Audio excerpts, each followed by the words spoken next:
बारामतीमधून आहे। बारामती नगर परिषद पंचवार्षिक निवडणुकीकरता आज मतदान होत आहे आणि उपमुख्यमंत्री अजित पवार यांच्या विरोधात राष्ट्रवादी शरद पवार गट, शिवसेना एकनाथ शिंदे गट, भाजप यांनी स्वतंत्र पॅनल उभे केलेले आहेत। बारामती शहराचा केलेला सर्वांगीण विकास पाहता बारामतीची जनता कुणाला पसंती देणार हे पाहणं महत्त्वाचं असेल।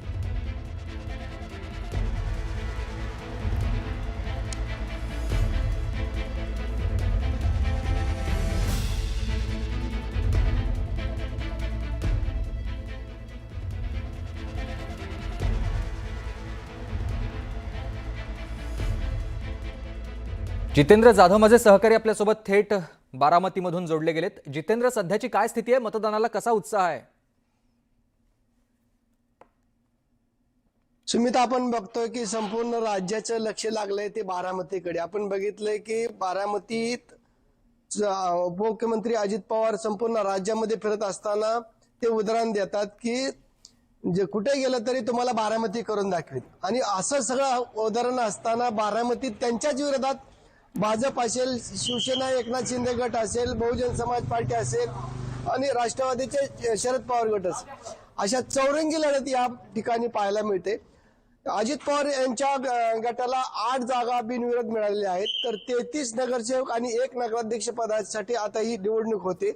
आणि एवढं सगळं असताना आज सकाळी 7:30 वाजल्यापासून मतदानाला सुरुवात झालेली आपण पाहतोय। माझ्या पाठीमागं बारामती शहरातील रामगल्लीतील ही आदर्श मतदान केंद्र त्यांनी स्थापन केलेलं आहे आणि सकाळी 7:30 वाजल्यापासून मतदार या मतदान केंद्रावर येऊन आपला मतदानाचा हक्क बजावत आहेत।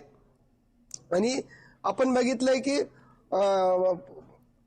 इतर निवडणुका वेगळ्या होत्या, पण बारामतीमध्ये लोकशाही पद्धतीने निवडणूक लढवली जाते।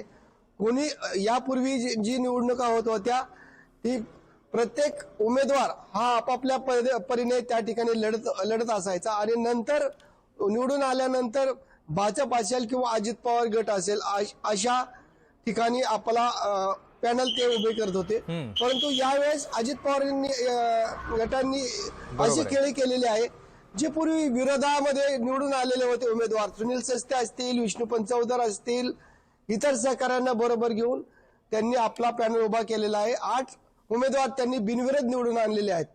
33 नगरसेवकांसाठी आता ही निवडणूक होती आणि 1 नगराध्यक्ष पदांसाठी। असं जरी असलं तरी बारामतीत 4 ते 5 जागांना फटका बसू शकतो अजित पवार गटाला, असं आता सध्या बोललं जातंय। कारण का आपण बघितलंय की कालपासून बारामतीमध्ये अक्षरशः दिवाळी होती का काय असे चित्र आपल्याला बघायला मिळालं।